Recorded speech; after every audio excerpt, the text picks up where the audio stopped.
आज का लेक्चर हम लोग स्टार्ट करते हैं। आज कौन आएगा? तो आप लोग इतने दिन से जिस चीज़ की डिमांड कर रहे थे, तो आज आपके लिए मैंने आप सबकी डिमांड पे आज मैं जिनको बुलाऊंगा उनकी बहुत डिमांड है। पहले दिन से आप लोग बहुत डिमांड कर रहे थे और लगभग 6-7 साल से इन्होंने भी अपना करियर बनाया यूट्यूब के ऊपर, फाइट की, एकेडमिक चैलेंज भी रहे लाइफ में, एकेडमिक चैलेंज से ऊपर उठ के अपने आप को एक डिफरेंट वैल्यू दी और आज आप लोग को थोड़ा सा मोटिवेट करने, अपनी लाइफ के एक्सपीरियंस शेयर करने के लिए मैं एक ऐसे इंसान को बुलाऊंगा। देखो, मैं एक चीज़ सच बोल दूं, जब आप लोग ने डिमांड की थी कि इनको बुलाओ उनको बुलाओ, मैं सिर्फ एक चीज़ के लिए बुला रहा हूं कि ये आके आपको सिर्फ 2 चीज़ यहाँ पे बताते हैं। एक चीज़ ये बताते हैं कि कितनी मेहनत करनी है लाइफ में, और दूसरी ये बताते हैं कि एग्जाम में अगर सक्सेसफुल नहीं भी हुए, एक पेपर अच्छा नहीं हुआ, तो भी लाइफ इससे बड़ी है। सिर्फ यही 2 चीज़ बताते हैं। तो मैं इसीलिए ऐसे लोगों को यहाँ पे बुला रहा हूँ। तो आज मैं इनवाइट करूंगा आप सभी के लिए। I will like to invite, क्या लगता है किसको बुला रहा हूं? तो आज मैं इनवाइट करूंगा एक ऐसे पर्सन को जो यहाँ आके आप सबको मोटिवेट करेंगे। तो मैं बुलाना चाहता हूं one of my dear brother, Fukra Insaan known as Abhishek Malan and Fukra Insaan. Hello hello hello, थोड़ा कैमरा जूम आउट करना पड़ेगा भाई। Hello everyone. आपके जब भाई आए थे तब भी हम लोग कैमरा जूम आउट करना पड़ा था। ऐसा लग रहा है मैं बहुत ऊपर हो गया। नहीं नहीं, वो अलील आपके कैपिटल टी वाले चले गए हैं। तो ओह यस। मम्मी पापा दोनों की हाइट ज्यादा है। मम्मी की हाइट थोड़ी कम है, पापा की ज्यादा है। लाइक पापा इज 6 फीट, निश्चय 6'1", आई एम 6'2", तो घर में आप 6'2.5। सबसे लंबे। हाँ मैं सबसे लंबा। बट सबसे पहले मैं सबको हैप्पी रिपब्लिक डे बोलना चाहता हूँ and I am glad so many students out out there पढ़ाई करने आए हुए हैं एंड पढ़ाई लिखाई बहुत ज़रूरी है जीवन में एंड इसलिए सर ने हमें बोला कि आओ सबको मोटिवेट करो एंड मैंने बोला भाई ये मौका मैं मिस नहीं करना चाहता। इतने सारे लोग, इतने सारे बच्चे। और सर मुझे आप याद है मैंने 6-7 दिन पहले, आई थिंक आपको 4-5 दिन पहले हाँ कॉल किया था। नहीं सर, सर आपको पहले मैसेज आया। पहले हाँ, क्या हुआ? तो इनको मैंने मैसेज किया और ये सर का मेरे को मैसेज आया एंड मेरे को ऐसा लगा किसी फेक बंदे ने मुझे अलग सर बन के मैसेज कर दिया है और मैंने रिप्लाई नहीं किया। ठीक है, और मैंने सर को इंस्टाग्राम पे डीएम कर दिया कि सर ये आपका नंबर है या नहीं, तो सर ऑब्वियसली सर बिजी है तो सर ने डीएम नहीं देखा। फिर मेरे को किसी और बंदे का मैसेज आया कि अलग sir is trying to contact you. मैंने कहा वो रियल है? तो वो कहते हैं हाँ ये रियल है। फिर मैंने सर को मैसेज डाला, सर आप रियल हो? तो सर ने बोला हाँ। मैं कहा सर तब आई एम भी ये सो मान नहीं रहे थे, सॉरी। कह रहे थे इंस्टाग्राम पे रिप्लाई करो पहले।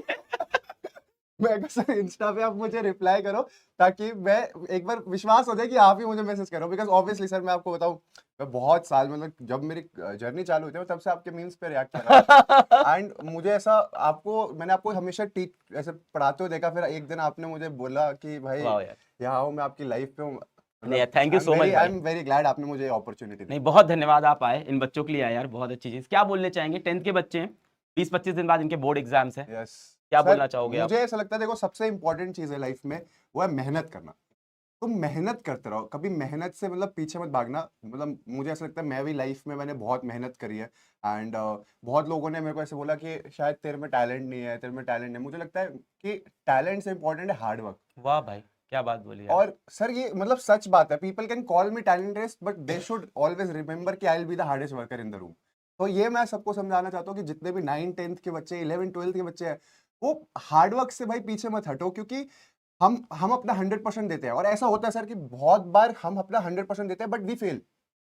बहुत मेरे साथ भी बहुत बार लाइफ में हुआ कि मैंने अपना 100% दिया एंड मुझे लगता है कि अब तो भाई I am gonna pass with flying colours and मैं फेल हो गया एंड मुझे ऐसा लगता है कि और उस टाइम अब दिल तो आगे क्या टूटता है करूं। भाई। सर दिल टूटता है बट उसका मतलब मुझे ऐसा मतलब मेरे को ऐसा लगता है कि जितने भी सब है we should believe in God and एक पॉजिटिव ऑरा अपने अराउंड हमेशा होना चाहिए कि भाई अगर ये पॉजिटिविटी है, अगर मैंने अपने बेस्ट दिया एंड मेरे बेस्ट देने के बाद भी मैं फेल हो गया तो कोई दिक्कत नहीं है। भगवान ने सही में कुछ ना कुछ अच्छा और लिखा होगा and we have to go on the other opportunity. Right, वो बहुत जरूरी है। मतलब मैं आपको एक छोटी सी स्टोरी सुनाऊंगा। बिल्कुल बिल्कुल। मैं जब 12th में था तो मेरे को पढ़ने का बहुत शौक था and I have always been like कि अगर मैं क्लास में पढ़ रहा हूँ आई वांट टू टॉप, मुझे फर्स्ट आना है। तो मैं पढ़ा बहुत ज़्यादा, मैंने मेहनत करी। 12th में मेरे अकाउंट्स में 99 आए, मेरे मैथ्स में 96 आए, जबकि मैथ्स में हाँ, 96? और मैथ्स उस साल सर सबसे टफ पेपर था। उसके बाद सब पेपर्स में अच्छा है बट मैंने कभी नहीं बताया है कि मेरा जो सबसे लीस्ट स्कोरिंग एग्जाम था वो इंग्लिश था, जबकि मेरे को मेरी टीचर ने बोला था कि ऐसे प्रॉपर लेफ्ट में लाइंस बनाना, राइट में लाइंस बनाना, मार्कशीट पे अच्छा अच्छा लिख के आना। और मेरी इंग्लिश अच्छी थी। मेरे जो जिन दोस्तों को मैं इंग्लिश का मतलब लेक्चर भी देता था कि भाई ऐसे ऐसे पेपर आ सकता है, ये होगा, उनके भी मेरे से ज्यादा थे। हाँ। बट मेरे 90 आए थे। एंड वो मेरे को पता चल गया था क्यों, क्योंकि मेरी हैंड राइटिंग बहुत बुरी थी। तो एक इंग्लिश में वो कहते हैं कि हैंड राइटिंग अच्छी होनी जरूरी है, बट वो ऐसी बातें वहां चल रही थी। बट मैंने कहा चलो ठीक है, मे भी मैंने कुछ गलत आंसर्स करे होंगे, जो भी है। तो बोर्ड हो गया, मेरी टोटल परसेंटेज बनी 95 ट्वेल्थ में। एंड मेरा सपना एसआरसीसी जाना है भाई, इसको तो एसआरसीसी जाना है।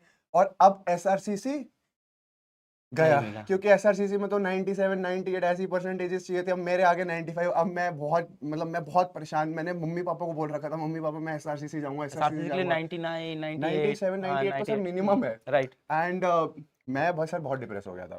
मैं सच में बहुत, मेरा मैं दिल टूट गया था। मैंने कहा भाई शायद मेरा पढ़ाई लिखाई में कुछ है ही नहीं, मैं छोड़ दूं। मेरे को इतना बुरा लग रहा था। बट फिर मैंने देखा मेरी कट ऑफ में कहाँ लगा। फिर मैं डीसीए गया, Delhi college of arts and commerce. वहाँ 95% थी, तो कट ऑफ थी। बट वहां पर भी अब एक प्रॉब्लम हो गई। उनकी कैपेसिटी थी लाइक 25 के 2 स्टूडेंट लाइक बैचेस को पढ़ाने की। एंड बिकॉज 95% कट ऑफ पे इतने सारे लोग थे, तो मेरे वो 95 लाइक कट ऑफ पे 300 बच्चे वहां पर रजिस्टर हुए। तो हमारी क्लासेस ऑडिटोरियम में होने लग गई। अब ऑडिटोरियम में क्लासेस हो रही थी एंड पीछे आई स्वेयर टू गॉड ऐसे ऐसे बच्चे थे, मतलब उनको देख के मैं कहता कोई स्मोक कर रहा है, कुछ कर रहा है, मतलब क्लास में ऐसे छुप छुप के। तो मेरा तो बहुत दिल टूट गया था। मुझे लगा मेरा पढ़ाई लिखाई में कुछ नहीं है। बट फिर मैंने एक माइंडसेट बनाया कि शायद मुझे यहाँ से हार नहीं माननी। एंड अगर मैं यहाँ पर नहीं मेरा कुछ बन रहा है, तो I should try something else. क्योंकि सर सबके लिए पढ़ाई नहीं लिखी होती लाइफ में। बहुत अच्छी बात, बिल्कुल बताइए ये बात, बिल्कुल बताइए। ये मुझे ऐसा लगता है कि सबके लिए ऐसा नहीं होता कि अगर मैं मतलब पढ़ाई ही सब कुछ है, नहीं। मतलब पढ़ाई बहुत इंपॉर्टेंट है। And I always say that कि इफ अगर आप पढ़ाई लिखाई कर रहे हो, तो 10 लोगों में आप अलग से दिख जाओगे कि भाई ये पढ़ा लिखा आदमी। पर देखो ये सारी चीजें ये बोल रहे हैं 95% ट्वेल्थ में लाने के बाद। बट सर उस वक्त एक ड्रीम था ना मेरा, राइट। कि मेरे को एसआरसीसी जाना है। राइट। बट फिर उसके बाद मैंने हार नहीं मानी। एंड आई डिसाइडेड कि भाई मैं यहाँ से बिजनेस स्टार्ट करूंगा। एंड मैंने अपने कॉलेज में ही बिजनेस चालू कर दिया। कॉलेज में ही? कॉलेज में। वाह भाई। एंड देन मैंने एफएमसीजी प्रोडक्ट्स का बिजनेस करा। हम 19-20 साल में? 20 साल 19 साल में। अरे यार। एफएमसीजी प्रोडक्ट्स मैंने toilet cleaners, glass cleaners, floor cleaner, hand wash, ऐसे फ्लोर, ये फ्लोर क्लीनर, ये सारे एफएमसीजी जो प्रोडक्ट्स थे, इसका पूरा काम शुरू करा था। मिस्टर बॉन्ड के नाम से हमारी कंपनी भी थी।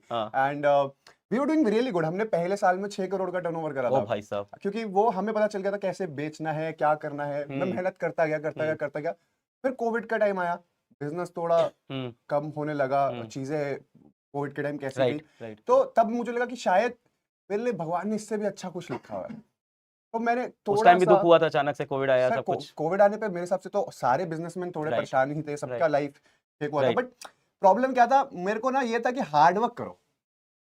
वो मैं यहाँ सबको बोल रहा हूँ कि भाई देखो, मेरे को मेरी लाइफ स्टोरी लगती है कि हार्ड वर्क पे बेस्ड है। मुझे ऐसा लगता है कि आप हार्ड वर्क करते रहो। मैंने फिर वहां से वो क्विट करा। मतलब बिजनेस मेरा ऑब्वियसली चल रहा था। मैंने ऐसा नहीं करा कि एकदम से मैंने शिफ्ट कर लिया। मैंने बिजनेस करता रहा। And then I started YouTube. मैंने कंटेंट क्रिएशन भी चालू कर दिया, यूट्यूब वीडियोस बनाने लगा। एंड बाय गॉड्स ग्रेस सब अच्छा होने लगा। And then I did reality shows, सब अच्छा हुआ। अब बट अभी भी मुझे ऐसा लगता है कि I have to do something more bigger, और अच्छे मेरे को अपने लाइफ गोल्स रखने हैं। एंड मैं फिर कंपनी हमने चालू करी अपनी ब्रांड की। फिर अब और चीजें हम फिगर आउट करते हैं क्या करना चाहिए। तो इससे मतलब पूरी लाइफ स्टोरी से मैं लोगों को ये बताना चाहता हूँ कि believe in God, keep working hard, do not quit. And कभी भी अपना माइंडसेट मत शिफ्ट करो कि भाई अगर ये मैंने पढ़ाई में फेल हो गया तो मेरी लाइफ खत्म हो गई। नहीं, ये तो शुरुआत हुई है। अगर आप पढ़ाई कर रहे हो, पढ़ाई में मैं तो चाहता हूँ देखो, सब मेहनत करो, अपना बेस्ट दो। तुम्हारे बहुत अच्छे मार्क्स है, सबको वो मिले, जितने लोग देख रहे हैं सबको वो मिले जो वो चाहते हैं लाइफ में। बट अगर नहीं मिलता तो वो डिप्रेस नहीं होना। भगवान ने सब कुछ आपके लिए अच्छा लिखा हुआ है। आपको जो पसंद है उस मार्ग पे बस मेहनत करते रहो एंड जस्ट डोंट क्विट। देखो भाई क्या बता रहा है, 95% आए, उसके बाद भी ड्रीम कॉलेज नहीं मिला। फिर एक ऐसा कॉलेज मिला जहाँ पे भी प्रॉब्लम हुई, फिर वहाँ पे गया, वहाँ पे थोड़ा सा डिप्रेस हुआ। उसके बाद भाई ने एक बिजनेस स्टार्ट किया, फिर कोविड आया, वो बिजनेस भी कोविड के अंदर प्रॉब्लमेटिक हुआ। फिर भाई ने यूट्यूब पे वीडियो बनाया। फिर उसके बाद पर आप देखो, मतलब एक बार 12th में मेहनत की, वहाँ पे वो रिजल्ट नहीं मिला। उसके बाद कॉलेज गए, वहां पे वो रिजल्ट नहीं मिला, बिजनेस किया, वहां पे वो रिजल्ट नहीं मिला। अगर मैं समराइज करूं तो 3 बार रिजल्ट नहीं मिले जो ये चाह रहे थे, चौथी बार भगवान ने रिजल्ट दिया। बिल्कुल और अगर ये 3 बार में हार मान के बैठ जाता भाई कि मैं जब जब मेहनत करता हूं कुछ बनता नहीं है जिंदगी में, तो आज ये यहाँ खड़े नहीं होते, आज जिंदगी में ये कर नहीं रहे होते। बिल्कुल। एंड मैं सबको फिर से यही बोलना चाहूंगा कि मेहनत करते रहो, मेहनत करते रहो, पढ़ाई लिखाई करो, अपने गुरुओं पे भरोसा रखो, जो वो पढ़ा रहे हैं अच्छे से आप उसको पढ़ो, बार बार रिवाइज करो एंड मेहनत करते रहो, but make sure you don't quit. और जिस भी गुरु से पढ़ लो, सिर्फ मुझसे नहीं। जिस भी गुरु से पढ़ रहे हो राइट भाई, मैं ये नहीं कह रहा कि सिर्फ सर राइट, से पढ़ो, जिससे जिससे भी। भी आप पढ़ाई कर रहे हो, आप बस अपने गुरुओं पे भरोसा रखो, अपने भगवान पे भरोसा रखो, मेहनत करते रहो, अच्छी चीजें करो, और आपको लाइफ में जो चाहिए वो आपको 101% नहीं 201% मिलेगा। एंड बिलीव मी, सिर्फ पढ़ाई ही एक आखिरी रास्ता नहीं है, आपके लिए बहुत अलग अलग चीजें भी लिखी होंगी भगवान ने, वो आपको धीरे धीरे पता चलेगा। But just whatever you are doing, give your best, do not quit, give your best. Thank you so much Abhishek भाई, थैंक यू भाई आने के लिए, thank you so much sir. Thank you भाई, बिल्कुल थैंक यू बिल्कुल, I am इन बच्चों के ग्लैड लिए आई आप एम आए यार, हियर। Thank you. एंड जितने भी लोग देख रहे हैं, ऑल द बेस्ट। 9-10 के पढ़ाई लिखाई चक्के, वो क्या था, चकदे फटे चकदे फटे, नपदे किल्ली, और पढ़ाई करना, मस्ती करना, अच्छे मार्क्स लाना। मेरा मन नहीं कर रहा यहाँ से जाने का क्योंकि आपकी लाइफ पे हुआ है, but love you all and happy Republic Day and all the best, kill it. Thank you, love you भाई, thank you so much sir, thank you so much. Thank you.